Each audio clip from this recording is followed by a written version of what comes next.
Hello yes, welcome to our channel. నేను మీ సహస్రం. సో ఎగ్జిట్ పోల్స్ అనేవి వచ్చేసాయి. సో ఇంతకుముందు ప్రీ పోల్ సర్వేలు అన్నీ కూడా మనం చూసాము. సో ఎవరికి ఎన్ని ఓట్లు పడతాయి, ఏ విధంగా ఉంటాయి, కొన్ని సర్వేలు అయితే నిర్వహించారు. మీడియా కానీ కొన్ని ప్రముఖ సంస్థలన్నీ కూడా ఏపీలో ప్రతి ఒక్క శాంపిల్స్ను కూడా సర్చ్ చేసి మరి ఎవరు గెలుస్తారు ఏంటి అనేది వాళ్ళు ఇంచు కూడా సర్వే చేసి నిర్వహించడం జరిగింది. సో ఆ విధంగా సర్వే నిర్వహించిన వాటి మీద మనం ఇంతకుముందు మాట్లాడుకున్నాము. మరి ఓట్లు వేసిన తర్వాత అంటే బ్యాలెట్ ఓటింగ్ కూడా మనం చూసాము. బ్యాలెట్ ఓటింగ్లో ఎవరికి ఎట్లా పడతాయి అనేది కూడా మనం మాట్లాడుకున్నాము. బ్యాలెట్ ఓటింగ్ తర్వాత అసలైన ఎన్నికలు మే 13న జరిగినటువంటి ఎన్నికల ప్రక్రియ కూడా మనం మాట్లాడుకున్నాము. ఎన్నికల ప్రక్రియ తర్వాత సినారియా ఏ విధంగా ఉంది, ఎవరు గెలుస్తారు అనే అంశం మీద కూడా కొన్ని మీడియా సంస్థలు కానీ కొన్ని ప్రముఖ సంస్థలు కానీ సర్వే నిర్వహించారు. మరి వాళ్ళు ఏం చెప్తున్నారు అనేది కూడా మనం ఇవాళ మాట్లాడుకుందాం. సో అందులో భాగంగానే ఈరోజు ఎగ్జిట్ పోల్ ఆంధ్రప్రదేశ్కు సంబంధించి కొన్ని సంస్థలు అయితే ఉన్నాయి. మరి ఆ సంస్థలు ఏం చెప్తున్నాయో లెట్స్ సీ. సో ఫస్ట్ అయితే ఎన్డీఏ కూటమి ఉంది. సో సెకండ్ వైఎస్ఆర్సీపీకి ఎన్ని ఓట్లు వస్తాయని ఉంది. అదేవిధంగా అదర్స్కి ఎన్ని సీట్లు వస్తాయనేది వీళ్ళు వివరంగా ఇక్కడ వివరించారు. సో మనం ఈరోజు ఎక్కువ అయితే ఏం మాట్లాడుకోవట్లేదు. కొన్ని ప్రముఖ సంస్థలు, మీడియా సంస్థలు ఉన్నాయి. అందులో కొన్ని పొలిటికల్ సంస్థలు కూడా ఉన్నాయి. వాళ్ళు చెప్పింది మాత్రం ఈరోజు డీటెయిల్గా తీసుకుందాం. సో అందులో ముఖ్యంగా ఇండియా టుడే యాక్సెస్ వీళ్ళు ఏం చెప్తున్నారు. ఇండియా టుడే అయితే మనకి పరిచయం అక్కర్లేని సంస్థ. ఇది చాలా పాపులర్. సో మీడియా సంస్థకు కానీ లేదంటే పేపర్కి కానీ చాలా బాగా పాపులర్ అయినటువంటి ఇండియా టుడే. సో మరి ఇండియా టుడే వాళ్ళు ఏం చెప్తున్నారు అంటే ఎన్డీఏ కూటమికి దాదాపుగా 142 నుంచి 157 స్థానాలు వస్తాయైతే చెప్తున్నారు. అవునండి. సో 142 నుంచి 157 స్థానాలు అయితే ఎన్డీఏ కూటమి గెలుచుకునే అవకాశం ఉంది. ఎన్డీఏ కూటమిలో తెలుగుదేశం, జనసేన, అదేవిధంగా బీజేపీ ఈ 3 పార్టీలు అయితే మంచి మెజారిటీ అయితే రాబోతుంది అనేది వీళ్ళ సర్వే ప్రకారం తెలుస్తున్నటువంటి సమాచారం. సో వైఎస్ఆర్సీపీకి మాత్రం కేవలం 18 నుంచి 33 స్థానాలు మాత్రమే వస్తాయని అంటున్నారు. చాలా తక్కువ మెజారిటీ అయితే ఇవ్వడం జరిగింది. మరి ఎందుకు వీళ్ళ సర్వేలో అంత చాలా తక్కువ వచ్చిందో తెలియదు. కొన్ని సంస్థలు అయితే బాగానే ఇచ్చాయి. మరి ఈ సంస్థ ప్రకారం అయితే చాలా తక్కువ అయితే చూపిస్తున్నారు. అదర్స్ అయితే 1 స్థానం 0 నుంచి 1 స్థానం అయితే గెలుచుకునే అవకాశం ఉందన్నారు. ఆ 1 స్థానం బహుశా కాంగ్రెస్ అయ్యుండొచ్చు అని నేను అనుకుంటున్నాను. ఎందుకంటే కాంగ్రెస్ నుంచి ఒక్క అభ్యర్థి అసెంబ్లీకి వెళ్తారు అనేది నేను విన్న వినికిడి. సో ఇది పక్కన పెడితే next CNN news channel, CNN news national channel. ఈ నేషనల్ ఛానల్ వాళ్ళు నిర్వహించినటువంటి సర్వే చూసుకున్నట్లయితే దాదాపుగా సో మంచి మెజారిటీని ఎన్డీఏకి ఇచ్చారు. CNN న్యూస్ 18 IPSOS ప్రకారం చూసుకున్నట్లయితే 132 నుంచి 145 స్థానాలు ఎన్డీఏ కూటమి తీసుకునే ఛాన్సెస్ అయితే ఉన్నాయి. సో మరి ఎన్డీఏ కూటమికి ఇన్ని స్థానాలు అయితే వస్తున్నాయని అంటున్నారు కదా. మరి వైఎస్ఆర్సీపీకి ఎంత ఇస్తున్నారని చూద్దాం. అది కూడా సో 30 నుంచి 43 స్థానాలు అయితే ఇవ్వడం జరుగుతుంది. సో ఇది అంటే అటు ఎక్కువ లేదు, అటు తక్కువ లేదు, యావరేజ్గా ఉందన్నమాట. 30 నుంచి 43 వరకు మధ్యలో ఎంతైనా రావచ్చు అనేది వీళ్ళు చెప్తున్న సర్వే ప్రకారం మనకు అర్థమవుతుంది. ఇంకా times now VMR. So times now సంస్థ కూడా చాలా మంచి టైమ్స్ నౌ పేపర్ ఇది చాలా ఎక్కువ పాపులర్ అవుతుంది. ప్రతి ఇయర్ కూడా వీళ్ళు నిర్వహించినటువంటి సర్వే ఆల్మోస్ట్ యాస్టీస్ ఉంటుంది. సో చాలా వరకు మ్యాచ్ అవుతుంది. దగ్గరగా ఇస్తుంటారు వీళ్ళు సర్వేలు. లాస్ట్ టైం తెలంగాణలో జరిగినటువంటి సర్వేలో కూడా టైమ్స్ నౌ వాళ్ళు ఇచ్చిన సర్వే అయితే చాలా రిలయబిలిటీగా ఉందని చెప్పేసి కూడా అన్నారు. మరి వీళ్ళు ఆంధ్రప్రదేశ్కి ఏ విధంగా ఇచ్చారు, ఎగ్జిట్ పోల్ ఏ విధంగా ఇచ్చారో కూడా చూద్దాం. 128 నుంచి 133 స్థానాలు అయితే ఇవ్వడం జరిగింది.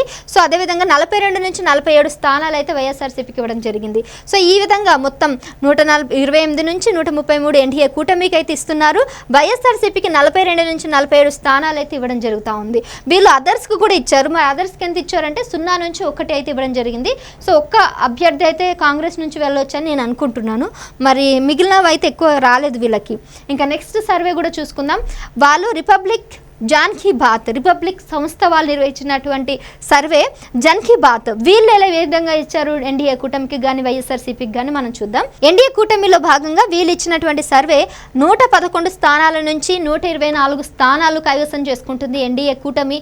Janasena, BJP, Telugu Desam party so చాలా భారీ మెజారిటీతో అధికారంలోకి రాబోతుందని వీళ్ళు ఎగ్జిట్ పోల్ ద్వారా మనకి అయితే అందిస్తున్నారు. వైఎస్ఆర్సీపీ వాళ్ళు అయితే 51 నుంచి 64 స్థానాలు గెలుచుకునే అవకాశం ఉందంటున్నారు. సో 51 కూడా చాలా తక్కువ సీట్లు ఏం కాదండి, చాలా ఎక్కువ సీట్లే, 51, 64 వరకు వస్తున్నాయంటే చాలా గొప్ప విషయమే. మరి అదర్స్కి అయితే 0 నుంచి 1 స్థానం మాత్రమే ఇవ్వడం జరుగుతుంది. సో అదర్స్లో ఎనీ పార్టీ అనమాట, ప్రజాశాంతికి కానీ, కాంగ్రెస్ కానీ, సిపిఎం కానీ, ఇంకా ఏదైనా పార్టీలు అయితే ఇందులో ఉండొచ్చు. ఇంకా రిపబ్లిక్ సివి ఓటర్ అనేది కూడా ఉంది, సి ఓటర్ కూడా ఉందన్నమాట. రిపబ్లిక్ జాన్కి బాత్ అయితే మనం చూసాం, రిపబ్లిక్ సి ఓటర్. మరి సి ఓటర్ వాళ్ళు కూడా వాళ్ళు నిర్వహించినటువంటి సర్వే కూడా ఇప్పుడు చూద్దాం. వాళ్ళు ఏం చెప్పారంటే వాళ్ళు 108 నుంచి 127 స్థానాలు అయితే వస్తుంది. ఎన్డీఏ కూటమి ప్రకారం అయితే 108 నుంచి 127 స్థానాలు అయితే కైవసం చేసుకుంటుందని చెప్తున్నారు. మరి ఇన్ని స్థానాలు అయితే బాగానే అయితే ఇచ్చారు. మరి వైఎస్ఆర్సీపీకి ఏ విధంగా ఉందంటే 48 నుంచి 67 స్థానాలు అయితే ఇవ్వడం జరుగుతుంది. సో దాదాపుగా 48 నుంచి 67 స్థానాలు అనేది మామూలు విషయం కాదు. సో ఇది కూడా ఎక్కువనే మెజారిటీ అయితే ఇవ్వడం జరిగింది. అదర్స్కి అయితే వీళ్ళు 1 స్థానం కూడా ఇవ్వలేకపోయారు. Next news X Neta NETA news X ఈ సంస్థ వాళ్ళు ఇచ్చినటువంటి సర్వే చూసుకున్నట్లయితే 139 నుంచి 152 స్థానాలు గెలుచుకునే అవకాశం ఉంది. సో తెలుగుదేశం, జనసేన, బీజేపీ కూటమితో 139 నుంచి 152 స్థానాలు న్యూస్ ఎక్స్ వాళ్ళు ఇచ్చినటువంటి ఎగ్జిట్ పోల్ ఈ విధంగా ఉన్నాయి. మరి వీళ్ళ వైఎస్ఆర్సీపీకి ఎంత ఇచ్చారు? వాళ్ళు ఎంత ఇచ్చారంటే 23 నుంచి 36 స్థానాలు మాత్రమే గెలుచుకుంటుంది వైఎస్ఆర్సీపీ. చాలా తక్కువ స్థానాలు గెలుచుకుంటుంది ఈసారి. వ్యతిరేకత చాలా ఎక్కువగా ఉంది. తెలుగుదేశం మీద చాలా మంచి పాజిటివిటీ ఉంది, వైఎస్ఆర్సీపీ మీద చాలా నెగిటివిటీ ఉంది. జనాల్లో వ్యతిరేకత పెరగడం వల్ల వాళ్ళకి తక్కువ స్థానాలు వస్తాయని చెప్పేసి వీళ్ళు నిర్వహించినటువంటి సర్వే ప్రకారం మనకు అర్థమవుతుంది. ఎగ్జిట్ పోల్ అంటే ఓట్లు వేసిన తర్వాత వాళ్ళు ఆ శాంపిల్స్ తీసుకోవడం అయితే జరిగింది. ఇంకా టుడేస్ చాణక్య వాళ్ళు కూడా చాలా పెద్ద సంస్థేనండి. టుడేస్ చాణక్య వాళ్ళు ఆల్మోస్ట్ దాదాపుగా గత ఎన్ని సంవత్సరాల నుంచి సర్వేస్ అయితే నిర్వహిస్తుంటారు.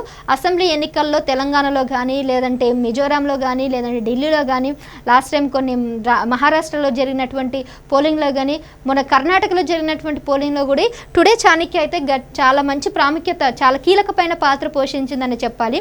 అక్కడ జరిగినటువంటి అసెంబ్లీ ఎన్నికలకు కూడా వీళ్ళు ఇచ్చినటువంటి సర్వేలు అయితే యాజ్ ఇట్ ఈజ్ మ్యాచ్ అయ్యాయి. మరి ఆ సర్వేలు ఏపీలో కూడా నిర్వహించారు, ఎగ్జిట్ పోల్స్ మీద నిర్వహించారు.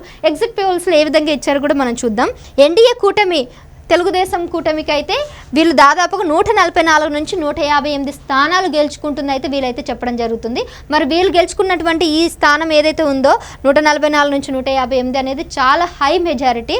సో నమ్మశక్యంగా లేదు, ఇంత మేజర్గా ఇంత హై పల్స్ ఉంటుంది ఏపీలో అనేది వీళ్ళు ఇస్తున్నటువంటి సర్వే. సో మరి వీళ్ళు వైఎస్ఆర్సీపీకి అయితే చాలా లీస్ట్ సీట్లు అయితే ఇస్తున్నారు. 17 నుంచి 31 స్థానాలు మాత్రమే ఇచ్చారు.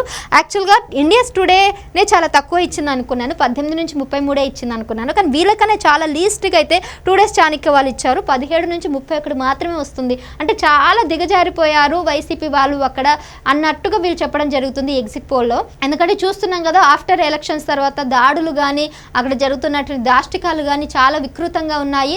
సో ప్రజల్లో ఆల్రెడీ ఒక నెగిటివ్ ఇంప్రెషన్ వచ్చేసింది. ఇంకా ఏం చేసినా ఇప్పుడే చేయాలి, ఒకవేళ అధికారంలోకి టీడీపీ వస్తే మనం ఏం చేయలేదు అని ఆలోచించుకొని ముందుగానే ఇలా చేయడం జరుగుతుందో ఏమో తెలియదు. కానీ గొడవలు, బాంబులు పేల్చడం మాచర్లలో అయితే దారుణంగా జరుగుతున్నాయి. సో ఈ విధంగా చూసుకున్నట్లయితే అక్కడ వైసీపీకి అయితే చాలా వ్యతిరేకత ఉండడం వల్ల వాళ్ళు గెలిచే ఛాన్సే లేదు, ప్రతిపక్షంలో కూడా ఉండకపోవచ్చు అని కూడా కొన్ని సర్వేలు చెప్తున్నారు.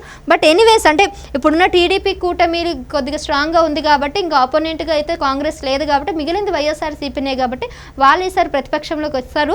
వచ్చిన కొన్ని సీట్లతోనే ప్రతిపక్షంలోకి ఉంటారనేది మనకి ఈ సర్వేల ప్రకారం అర్థమవుతుంది. ఓవరాల్గా ఎగ్జిట్ పోల్ ఆంధ్రప్రదేశ్ చూసుకున్నట్లయితే సో ఈ విధంగా ఉన్నటువంటి ఈ 7 సంస్థలు ఏవైతే ఉన్నాయో ఆల్మోస్ట్ దగ్గర మ్యాచ్ అయ్యే విధంగానే ఉన్నాయి. మరి వీళ్ళు చెప్పినటువంటి ఎగ్జిట్ పోల్ మీకు నిజం అనిపిస్తుందా? అసలు మీరేమనుకుంటున్నారు? మీ అభిప్రాయాలను కూడా కింద కామెంట్స్లో మాకు తెలియపరచండి.